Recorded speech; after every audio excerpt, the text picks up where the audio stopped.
Hi guys, I'm Tracy and welcome to today's video. So in today's video, I'm going to be going over the little tiny packing brushes that I've now collected quite a few, and go over those, and then after that I'll introduce the new face brushes that I got from CD Japan.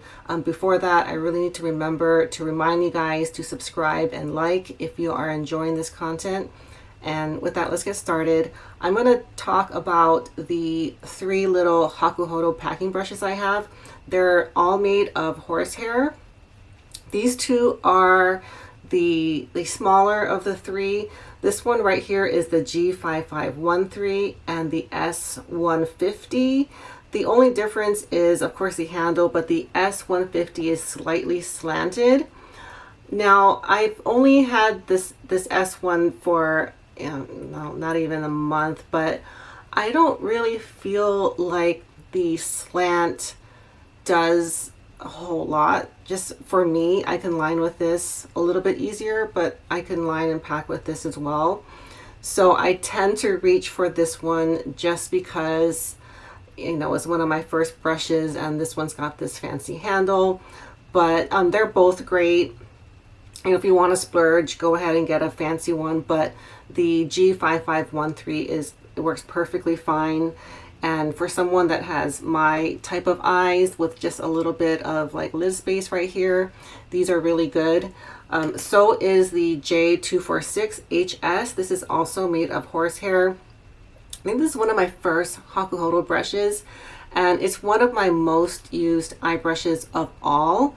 And I like that it's narrow and the hairs are pretty long. So that's generally not how these brushes are.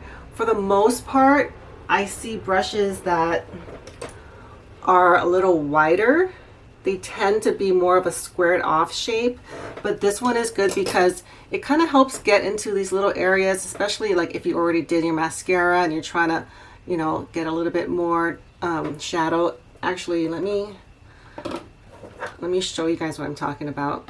So like, I didn't put a whole lot of shimmer on yet because I wanted to show you guys how I do this. So,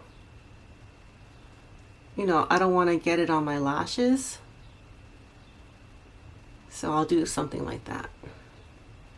And this shape for me is perfect because it's exactly the same length as my eyelid. So it's, for me, the ideal packing brush. If you have bigger eyes, you know, it might not be enough brush for you, but I really do like this one, and I highly recommend it. For the price, you're getting a super useful and high quality brush. So that's the J246. And really quick, I'm going to talk about the Sonia G flat definer. Now, I love Sonia G brushes, as many of you know. I just not really a fan of her packing brushes. Now, this is more of a liner brush. I've not been able to successfully pack shadow with this. It's just not intense for my preference, but it is really good for lining.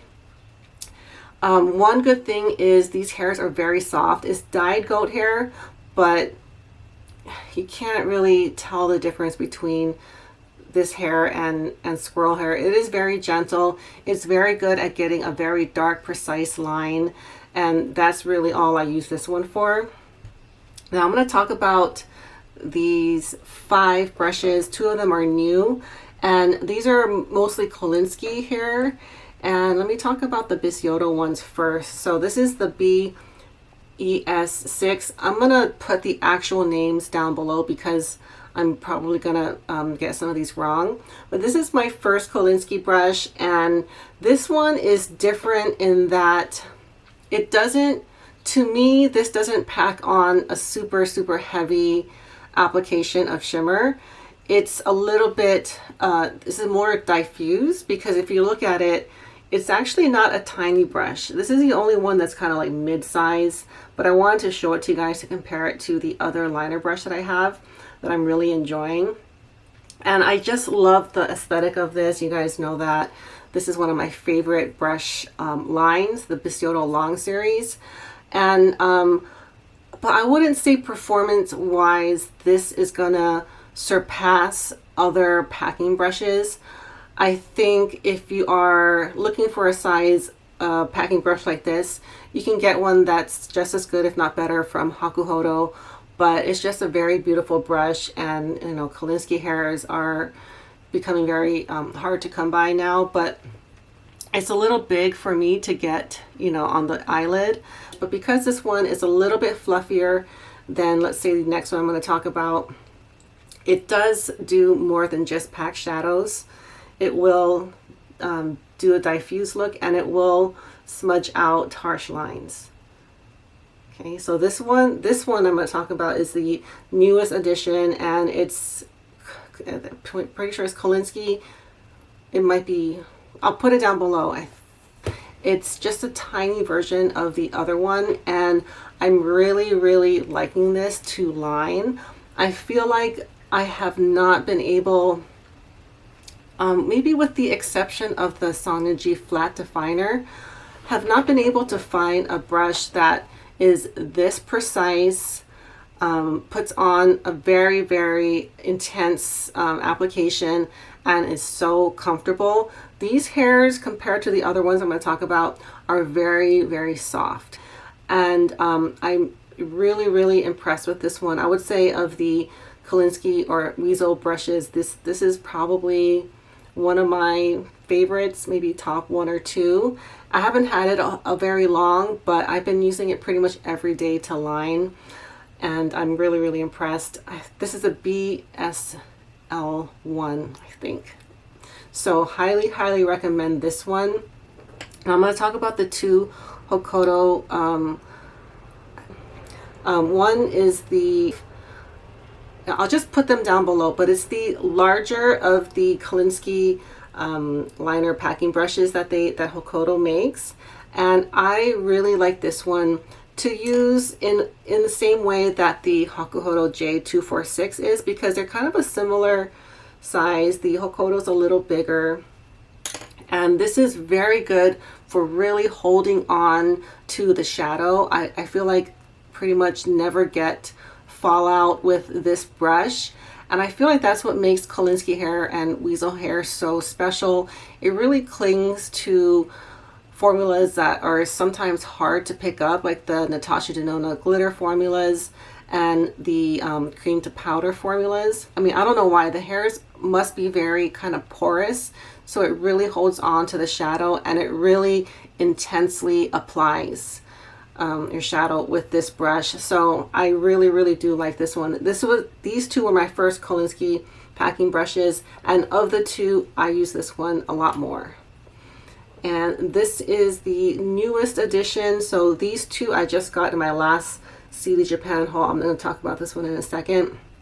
So this one is, you know, just the little short liner version of the one I just spoke about, and it's not as soft and flexible as the Bisyodo.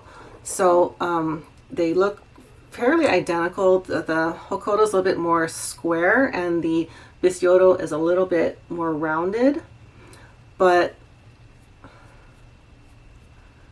let me see. They're both pretty silky, and maybe because I've had the Bisyodo a little bit longer, but the Bisyodo is more flexible. See, this one, the Hokuto doesn't move as easily as the Bisyodo. I don't know if you're going to be able to really see that. This one is pretty flexible, and this one is pretty firm. So I guess if you want a really firm lining brush, then you would probably like the Hokuto more, but I prefer the Bisyodo. I feel like it's more comfortable, but that's pretty much the main reason. But they're both, I mean, you're not going to be disappointed with these 2 if you're looking for a liner brush to really you know, give yourself a very strong liner look. If you're someone that is not using a regular eyeliner like myself, I think these are a very good alternative. I don't like using eyeliner mainly because with the long-lasting formulas now, it's very difficult for me to remove, and especially if I do it on my upper eyelid, I'll get these little like little bumps on my, you know, the rim of your eye.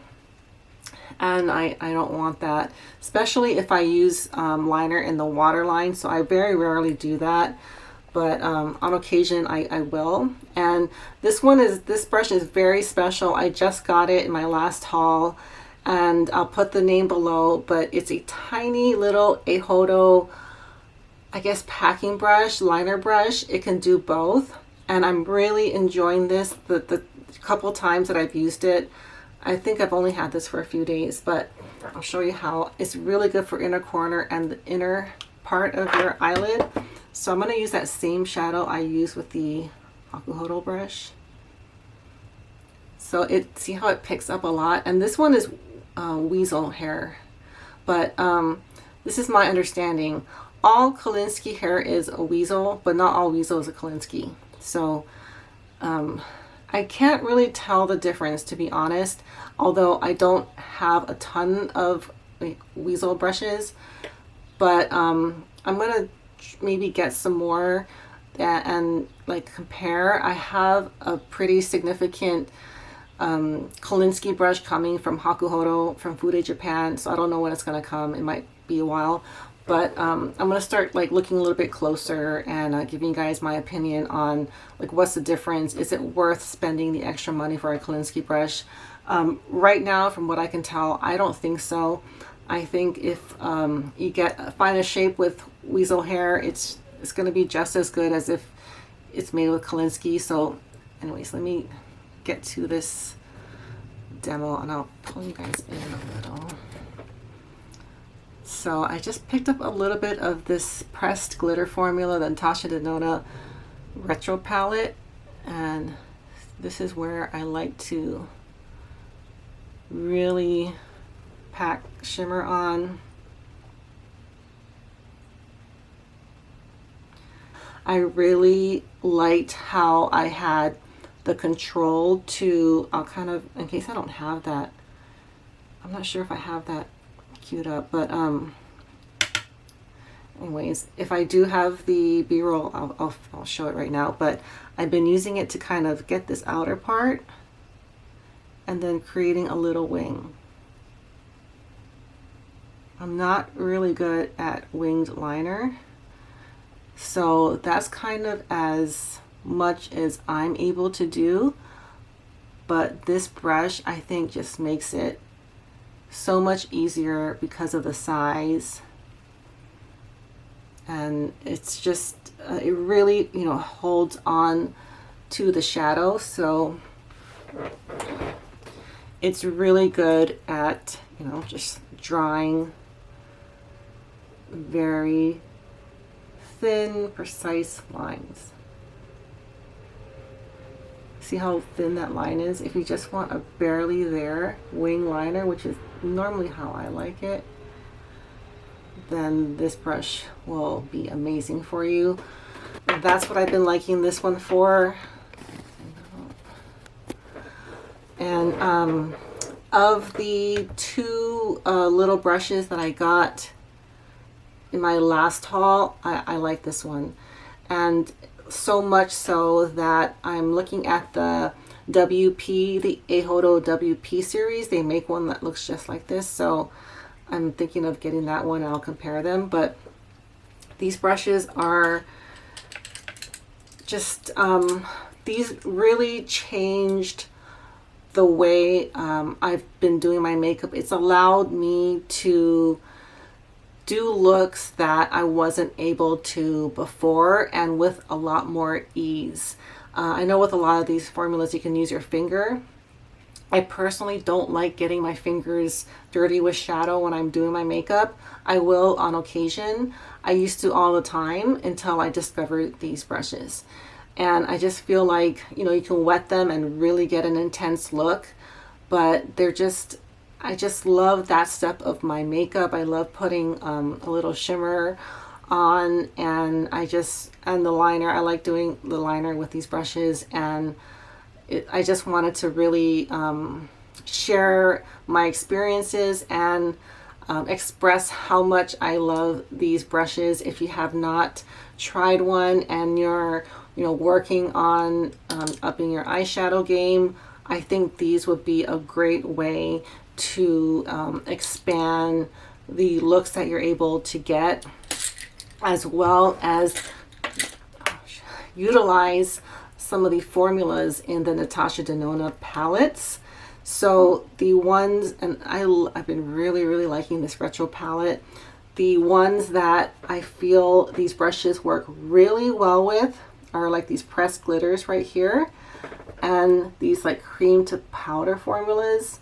The Kolinsky and Weasel hairs, I feel, pick it up and don't cause fallout, which is, I think, one of the drawbacks of using the cream to powder formulas.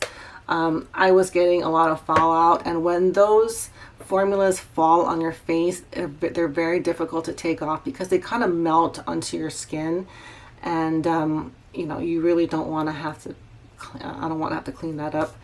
Anyhow, so those are the eye brushes. All right, so that portion of the video took a lot longer than I thought, so I'm going to save the new face brushes for my next haul video and combine them.